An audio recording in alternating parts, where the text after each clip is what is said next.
ਰੂਪਨਗਰ ਦੇ ਪਿੰਡ ਪਥਰੇੜੀ ਜੱਟਾਂ ਦੇ ਰਹਿਣ ਵਾਲੇ ਆਈਟੀਬੀਪੀ ਦੇ ਫੌਜੀ ਜਵਾਨ ਬਰਿੰਦਰ ਸਿੰਘ ਪੁੱਤਰ ਕੁਲਵੰਤ ਸਿੰਘ ਉਮਰ 35 ਸਾਲ, ਜਿਸ ਦਾ ਪਿਛਲੇ ਦਿਨੀ ਗੁਰੂ ਗੋਬਿੰਦ ਸਿੰਘ ਮਾਰਗ ਪਿੰਡ ਖਾਬੜਾ ਦੇ ਨੇੜੇ ਇੱਕ ਓਵਰਲੋਡ ਟਿੱਪਰ ਨਾਲ ਐਕਸੀਡੈਂਟ ਹੋ ਗਿਆ ਸੀ, ਜਿਸ ਵਿੱਚ ਬਰਿੰਦਰ ਦੀਆਂ ਦੋਵੇਂ ਲੱਤਾਂ ਗੰਭੀਰ ਜ਼ਖਮੀ ਹੋ ਗਈਆਂ ਅਤੇ ਪਿਛਲੇ ਕਈ ਦਿਨਾਂ ਤੋਂ ਪੀਜੀਆਈ ਵਿੱਚ ਦਾਖਲ ਸੀ ਅਤੇ ਇਲਾਜ ਦੌਰਾਨ ਉਹਨਾਂ ਦੀਆਂ ਦੋਵੇਂ ਲੱਤਾਂ ਕੱਟਣੀਆਂ ਪਈਆਂ ਅਤੇ ਅੱਜ ਸਵੇਰੇ ਹੀ ਇਹ ਦੁੱਖ ਭਰੀ ਖਬਰ ਮਿਲੀ ਕਿ ਬਰਿੰਦਰ ਸਿੰਘ ਇਸ ਫਾਨੀ ਸੰਸਾਰ ਨੂੰ अलविदा कह गया। ਵਰਿੰਦਰ ਸਿੰਘ ਦਾ अंतिम संस्कार उन्होंने पिंड पथरेड़ी जट्टा विखे किया गया, जिथे उन्होंने हज़ारों लोगों ने नम अखां नाल आखिरी बधाई दी।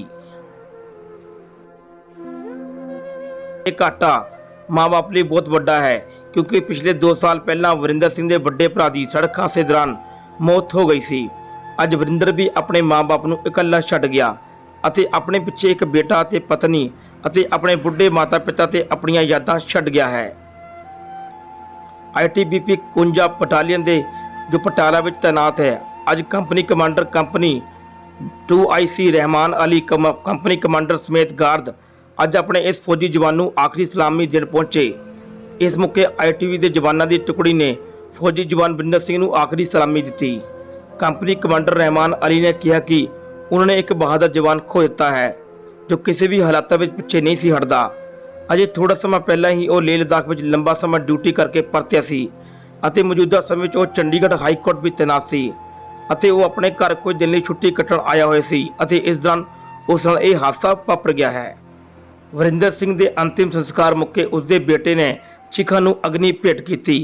वरिंदर सिंह की माता, उसकी पत्नी अते बेटे वरिंदर सिंह नूं आखिरी बार सलूट मारिया। मेरा पंजाब न्यूज़ ਲਈ ਲਾਡੀ ਖਾਬੜਾ ਦੀ ਰਿਪੋर्ट।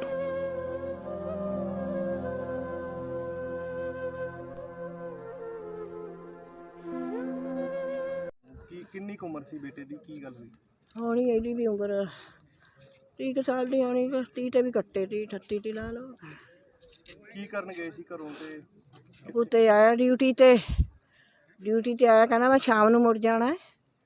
ਮੇਰੇ ਕੋਲ ਤੇ ਆਇਆ ਕਰਾਲੀ ਰਹਿੰਦੇ ਤੇ ਅਸੀਂ ਦੂਏ ਮੁੰਡੇ ਦੀ ਬਹੂ ਕੋਲ ਮੈਨੂੰ ਮਿਲ ਕੇ ਆਇਆ। ਪੁੱਤ 2 ਰੋਟੀਆਂ ਖਾਧੀਆਂ ਨੇ ਮੇਰੇ ਕੋਲ, ਅੱਧਾ ਕੁ ਗਲਾਸ ਪੀਤਾ ਪੁੱਤ ਲੱਸੀ ਦਾ। ਮੈਨੂੰ ਕਹਿੰਦਾ ਮੰਮੀ ਮੈਂ ਤਾਂ ਜਾਵਾਂ, ਕਹਿੰਦਾ ਮੇਰੇ ਬੱਚੇ ਢੀਕਦੇ ਆ। ਦੂਏ ਨਿਆਣਿਆਂ ਨੂੰ ਵੀ ਚੌਕਲੇਟਾਂ ਦੇ ਕੇ ਆਇਆ, ਨਾਰ ਦੇ ਕੇ ਆਇਆ ਮੇਰਾ ਪੁੱਤ। ਕਿੰਨੀ ਉਮਰ ਕਿੰਨੀ ਸੀ ਮਾਤਾ ਜੀ? ਹੈ ਬਰਿੰਦਰ ਇੱਕ ਬਰਿੰਦਰ ਸੀਗਾ, ਬਰਿੰਦਰ ਦਾ ਵੱਡਾ ਭਰਾ, ਉਹਦੀ 2 ਸਾਲ ਪਹਿਲਾਂ ਡੈਥ ਹੋ ਗਈ ਐਕਸੀਡੈਂਟ ਦੇ ਨਾਲ ਹੀ, ਅਤੇ ਇਹਦੀ ਹੁਣ ਡੈਥ ਹੋ ਗਈ। ਬੱਚੇ ਛੋਟੇ ਹੈ, ਜੇ ਸਾਡੀ ਭੂਆ ਅਤੇ ਫੁੱਫੜ ਉਹ ਬਜ਼ੁਰਗ ਨੇ, ਉਹ ਇੰਨੀ ਜੋ ਸਦਮਾ ਹੈ ਉਹਨੂੰ ਉਹਨਾਂ ਵਾਸਤੇ ਸਹਿਣਾ ਬਹੁਤ ਔਖਾ ਹੈ। ਸੋ ਮੈਂ ਇੱਕ ਪ੍ਰਸ਼ਾਸਨ ਤੋਂ ਮੰਗ ਕਰਦਾ ਸਰਕਾਰ ਤੋਂ ਕਿ ਜੋ ਓਵਰਲੋਡ ਟਰੱਕ ਹੈ, ਟਿੱਪਰ ਜੋ ਰਜਵਾੜਿਆਂ ਦੇ ਚੱਲ ਰਹੇ ਨੇ, ਉਹਨਾਂ ਨੂੰ ਕਿਸੇ ਵੀ ਇਨਸਾਨ ਦੀ ਜੋ ਜ਼ਿੰਦਗੀ ਦਾ ਕੋਈ ਸਵਾਲ ਨਹੀਂ, ਉਹਨਾਂ ਨੂੰ ਸਿਰਫ ਪੈਸੇ ਤੱਕ ਮਤਲਬ ਹੈ। ਸੋ ਮੈਂ ਇੱਕ ਬੇਨਤੀ ਕਰਾਂਗਾ ਸਰਕਾਰ ਨੂੰ ਕਿ ਜੋ ਇਹ ਅਨਥਰਾਈਜ਼ਡ ਟਿੱਪਰ ਲਿੰਕ ਰੋਡਾਂ 'ਤੇ ਚੱਲਦੇ ਨੇ ਜਾਂ ਬੀ ਰੋਡਾਂ 'ਤੇ ਚੱਲਦੇ, ਉਹਨਾਂ ਨੂੰ ਨੱਥ ਪਾਈ ਜਾਵੇ, ਤਾਂ ਕਿ ਜੋ ਭਗਵੰਤ ਮਾਨ ਸਾਹਿਬ ਜੋ ਸਾਡੇ CM ਸਾਹਿਬ ਹੈ, ਮੈਂ ਉਹਨਾਂ ਨੂੰ ਰਿਕੁਐਸਟ ਕਰਦਾ ਤਾਂ ਕਿ ਜੋ ਇਹ ਜਿਹੇ ਹਾਦਸੇ ਹੋਣ 'ਤੇ रोके जान। वीरेंद्र जो थे हमारे लेट कांस्टेबल वीरेंद्र सिंह, ये सपोर्ट समवाय 51 वाहिनी पटियाला के नुमाइंदे थे, भारत तिब्बत सीमा पुलिस बल के। इनकी तैनाती वर्तमान समय में अभी जो पंजाब हरियाणा हाई कोर्ट है उसमें तैनाती थी, और वो छुट्टी के दौरान 60 दिन ईएल लेकर के घर पे आए थे किसी अपने ख़ास मौक़ों पर, और 24 तारीख को हमें उनके घर वालों द्वारा पता चला कि उनका एक बाइक एक्सीडेंट हो गया है, और उनको पीजीआई में तुरंत एडमिट कराया गया था। और यूनिट की तरफ से, घर वालों की तरफ से, सभी के तरफ से विशेष योगदान रहा, और सभी ने जी तोड़ मेहनत की, और डॉक्टरों ने भी बड़ा सहयोग किया उन लोगों के उसके। लेकिन किसी कारणवश और दुर्भाग्यवश हम उन्हें बचा नहीं सके, अपने पास नहीं रख सके, और 29 की तारीख को उनका स्वर्गवास हो गया था। स्वर्गवास होने के बाद हम अपनी पूरी जो भी लीगल डॉक्यूमेंटेशन, पोस्टमार्टम से सब होता है उसके कार्रवाई करने के उपरांत उनका जो पैतृक गांव है वहां पे आए हुए हैं, और अभी उनका अंत्येष्टि किया गया है पूरे सैनिक साजो सामान के साथ। ताकि हमारे जो देश के वीर हैं उनको इस देश के लिए आप सर्वोत्तम दान जो दे सकते हैं, जो सबसे बड़ा दान दे सकते हैं, वो सिर्फ जीवन दान ही दे सकते हैं। इससे बड़ा दान कोई दुनिया में होता नहीं है।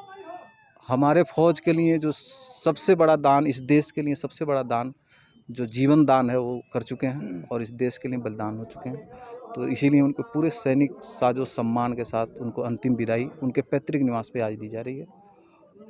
सर कैसे जवान थे, कितना अपना काम दृढ़ता से और अपने अभी ये लेह लद्दाख से ट्रांसफ़र होकर के हमारे वाहिनी में आए थे।